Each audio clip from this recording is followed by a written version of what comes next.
We got some wild GPU and PC hardware news today, so let's just jump right in and talk about it. We do have news on RTX 40 series Super graphics cards. Like, this is going to be happening, and it's going to be announced at CES 2024. So this is in January of 2024. Now, we don't exactly know when these cards themselves are actually going to be releasing. We're going to hear that up eventually. Obviously, we've seen that 40 series graphics cards have been kind of lackluster. So here's a price to performance ratio from Hardware Unboxed here. At least, so this was back in July. So we've seen some prices change. We've seen the 4070 reduced to $550 and go as low as $520. But generally speaking, 40 series cards have been kind of crap. That could maybe change depending on the price of these Super series graphics cards. Obviously, this is the one that's been in the rumors a lot, an RTX 4080 Super. Now, right now, 4080s are going for about $1,100, which is ridiculously expensive. And I don't think a Super variation of it is going to be all that much better. It's probably going to be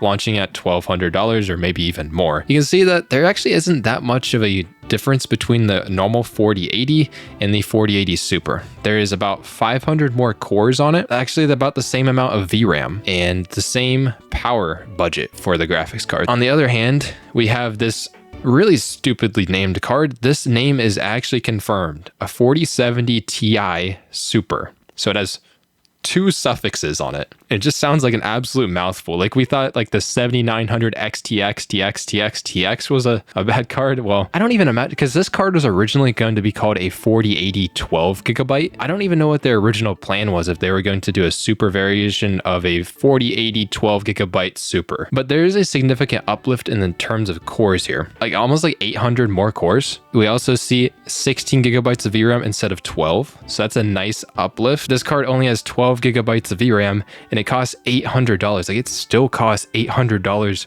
right now, which is probably going to make the card obsolete in probably like 4 years. An $800 card should last you longer than 4 years. This card is probably going to be a good bit faster, especially because of the extra memory bandwidth and the more cores on the GPU itself, but the power budget being the same is a little odd. And then we also go down to the 4070 Super, which I find a really interesting case here, because depending on how much this card is going to cost, this is earing very close to the performance of a 4070 Ti, just based on how many cores are here.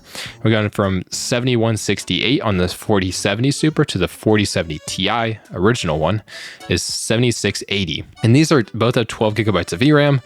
I honestly think that these might end up performing really similarly, and it might make the 4070 Ti like completely obsolete. I'm not exactly sure. You can't judge all of the performance off of the cores, but this is a lot more cores for the 4070 here. We're getting close to 1,300 more cores, actually a little bit higher power draw. On WCCF Tech, they did have some rough calculations, given the core counts and stuff. These are some predictions of how the cards might perform. And just like I was saying, the 4080 Super versus the RTX 4080 normal is 3 to 5% faster. It has the same amount of VRAM, and it might end up costing like $100 more.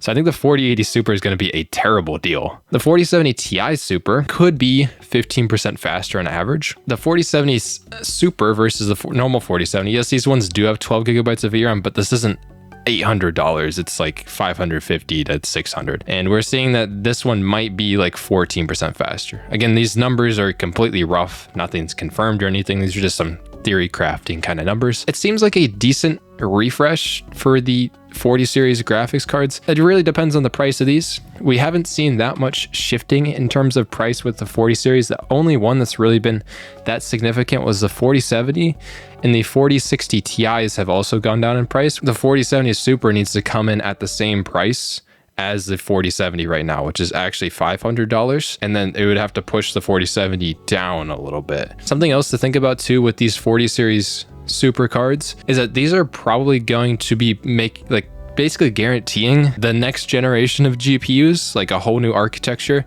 50 series is probably not coming for another year after that. So we're looking at like 3 years in between generations of GPUs. That's not confirmed. I'm not a prophet or anything. So that's what that makes me think, is that they're stalling until that they can get the next generation of GPUs out. And other news, Starfield, the game that had so many optimization problems and was just destroyed at launch, locked 30 FPS. And that seems to be about what we could maybe get. We now are seeing a huge update to the game. It is a beta update. You are able to download it and try it if you want.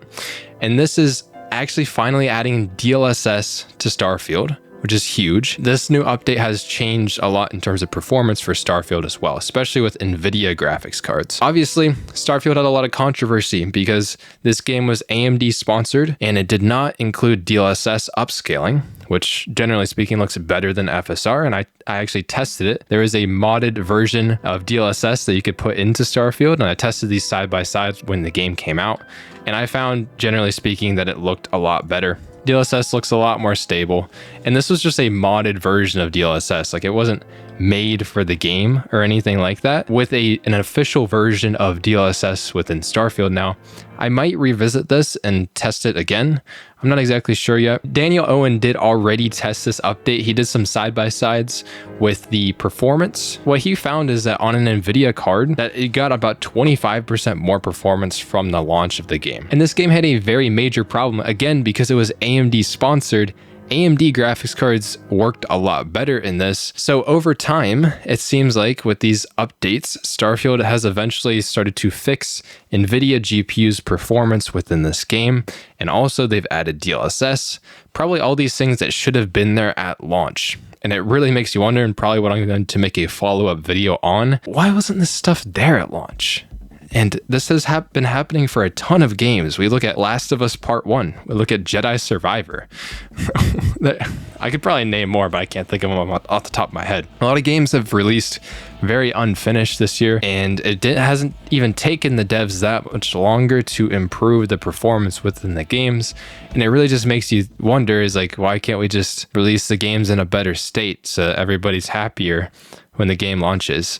But Starfield in particular was really weird because it was AMD sponsored, and then everything to do with Nvidia on the PC platform, where Nvidia is the most popular GPU brand. And it sends like alarm bells to me, at least, that there was some under the table dealings going on. Otherwise though, in other news, AFMF. Now, I've made some videos about this. You can check out one where I actually was talking about this is getting out of hand with frame generation, and AFMF was one of the problems. So this is called AMD Fluid Motion Frames. It isn't usable in every single case. I found some specific use cases, like if you already have a very high base frame rate and you're in a third-person game, it seems like using AFMF is very good. This is still in a beta driver right now. This isn't on every single AMD GPU. There is actually a new update for the beta driver if you want to try this out. I don't think I'm going to, but the driver isn't that massive. All they really did was improve the driver stability. So they also fixed some crashes and stuff like that. AFMF to be a full feature, hopefully in Q1 2024. And also, I just wanted to point this out. Galix, so this is a China brand, mostly, I'm pretty sure, just released an RTX 4090, only going to be available in China. If you were to convert the price to US, it would be like $2,900. Yes, it's their anniversary GPU, but $2,900, jeez, man. And then they put waifus on it, so it's not Yeston though, so I'm not buying. But you know what's a lot more affordable? The Steam Deck. Valve's Steam Deck console type machine, which is basically a portable gaming PC, which has been very popular, all things considered. Valve is now introducing the Steam Deck OLED. You have a phone within the past few years, you probably have an OLED screen on your phone.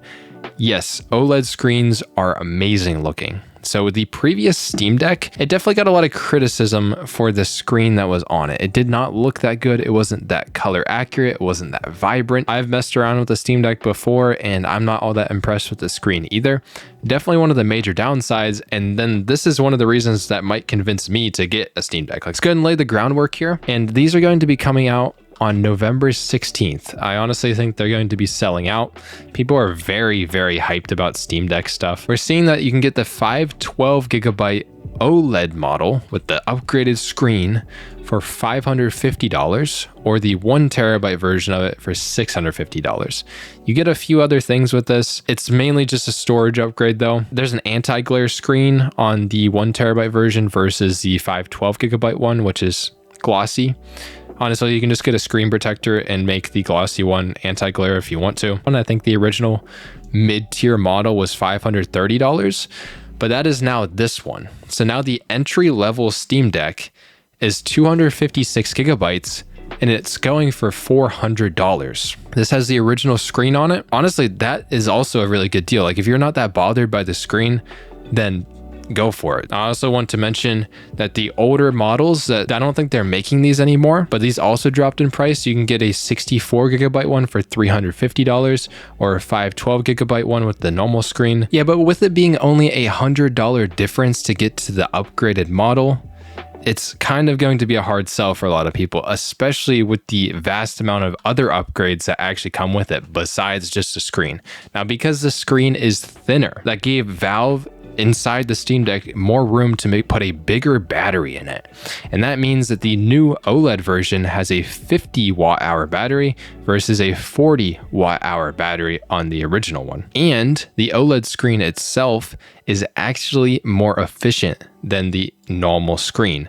So that also saves you on some battery life. So that means that this new OLED version does get claims of 30 to 50% more battery life. And we can see according to LTT here that this did hold true. I'm going to hide my camera so you guys can see this. The OLED version of this, honestly, on this one, this just idling here is about the same, but the new one is brighter. Now, when they were playing a game, the OLED version got 127 minutes of screen on time. This is over 2 hours versus 87 minutes on the normal LCD version of the Steam Deck, sorry. Portable consoles are on my mind. Also, they upgraded the Wi-Fi on it, so it's getting Wi-Fi 6E. It can download even faster. If you have really fast internet, you can take advantage of this. But honestly, generally speaking, the original one is probably fine for most people. And apparently the new one is a little bit lighter. I don't think it's insanely lighter. There's also another aspect about it. So the new Steam Deck OLED is actually built on a smaller manufacturing process. It's on 6 nanometer compared to 7 nanometer. This just means that the new chip is going to be a little bit more efficient, and that will play into factor with better battery life and stuff like that. But other than that, you shouldn't really be seeing a major difference in performance on the OLED Steam Deck. One area where it could improve a little bit, and that is within the RAM. So the RAM is going to be faster on the new Steam Deck versus the normal one. This does translate to some performance in certain cases. I'll show up some benchmarks here. It might be a little bit faster sometimes because everything is running at lower power or more power efficient. Also, the fan doesn't get as loud apparently. And apparently, I don't own a Steam Deck, but the original one, the fans on it could apparently get pretty loud. So we're seeing some really nice upgrades with the Steam Deck OLED, and honestly, that was one of the main turnoffs for me not getting the Steam Deck before, and I'm seriously considering getting one. Let me know if you have a Steam Deck, if you like it and what you use it for. Honestly, I'm thinking about it. I would like to play some games on the go. I'd like to have the power of my Steam library in the palm of my hands. That would be amazing. You know, it is affordable in terms of consoles and PC gaming handhelds. Usually they're very expensive. And, you know, you get to use all your Steam games and stuff like that, a nice ecosystem and everything. But it's still a good amount of money to drop, especially because I'd probably want to get an SD card, and I'd probably want to get a case for it, like a grip case or something. Yeah, let me know if you guys like your Steam Deck, or if you've tried it, if this OLED version of it is absolutely kicking you. Like, did you just buy a Steam Deck and now this OLED one drops? I actually wonder if people just bought one, if they'll give you a reimbursement. I don't know how that's going to work, but I kind of feel like they maybe should do something like that. But this might get a lot of people wondering, is like, oh, they just refreshed the Steam Deck. Does that mean that the Steam Deck 2 isn't happening? We actually have some news on this. The Steam Deck 2 is in the works, but it's years away. And this is according to Valve themselves. I think Gamers Nexus actually asked them. They said that it probably won't be for another about 2 to 3 years. And this is because Valve is actually waiting on some new chips, some new APUs that are actually significant to make an upgrade to the Steam Deck. They don't want to refresh this hardware and everything just for something that isn't even that much better. But the Steam Deck OLED at its current state is a very, very nice and very nice value upgrade to the original Steam Deck. Something that I think a lot of people are going to be very excited for. You can see that they've shifted all their prices down for the Steam Deck. Usually, if company would, they're getting savings with buying their storage or something for their devices, usually they would just pocket that difference. But Valve is doing something a little bit different. Since storage is cheaper now, you can get the model for cheaper. And this is probably because Valve is very competitive with their prices on the Steam Deck, and that's one of the driving forces of it, is that you can get a PC gaming handheld at a decently affordable price. Speaking of APUs for the Steam Deck, actually, AMD is prepping the release of their new APUs for desktops. So these are ones that we can actually buy and put into our motherboards and our systems. And these have built-in graphics on them that are, generally speaking, pretty powerful. I don't know how powerful these are. We're gonna have to see how these stack up in the grand scheme of things. They're actually using efficiency cores or something that's similar to it, which is Zen 4C. Efficiency cores, if you guys aren't aware, Intel CPUs have performance cores and efficiency cores. And actually a lot of CPUs do this, like especially with ARM-based systems, like, your Snapdragons and stuff like that. But this is basically, there's a powerful core, which eats up a lot of energy. And then there's also an efficiency core, which is supposed to handle lighter background tasks and stuff like that for your system. What we're seeing is in these APUs is, I'm pretty sure these are the first iteration of basically a sort of efficiency core in AMD CPUs on desktops. I don't know if they've done this anywhere else. We do see that on the higher end ones, there's an 8-core one and a 6-core one. These ones do not have the efficiency cores. So that does separate them from the lower end versions. And what these APUs will be good for is they are, generally speaking, very budget end systems that could actually play some lighter games. Obviously, like the one in the Steam Deck, it is fast for a handheld, but we're talking about desktops here. Probably won't be enough for a lot of people if you're playing more than like esports titles or something like that. It could be a good jumping off point and a very budget end option. That's generally been it for me. Talked about a lot of news today. I am very excited for, honestly, to see what Nvidia's Super Series for RTX 40 series cards is going to look like. This needs a refresh, but they need to come in at aggressive pricing, and I just don't see Nvidia doing that. But it might push down the old cards to a price that is competitive. Obviously, Starfield got finally a long-deserved update to actually make Nvidia GPUs comparable. Now, some games do have like a brand of GPU bias, but this one was so bad it was just ridiculous. So AMD Fluid Motion Frames got a big update. Also, the Steam Deck OLED just released. This thing is so cool. I remember playing on a PS Vita and that thing had an OLED screen on it. I love the PS Vita. It was so cool. It just didn't have any games. The Steam Deck 2 probably isn't going to be coming out for a few years, even though we did just get a big refresh. Hopefully the Steam Deck 2 does have the OLED screen on it and stuff like that. Hopefully we're seeing new APUs coming out from AMD coming out here soon. Very budget CPU GPU combos that might be interesting for some people on a pretty tight budget. That's been it for me though. A lot of GPU and PC hardware news and even some gaming news. Just got to keep it spicy. I'll see you guys in the next video. Hope you have a good one. Peace.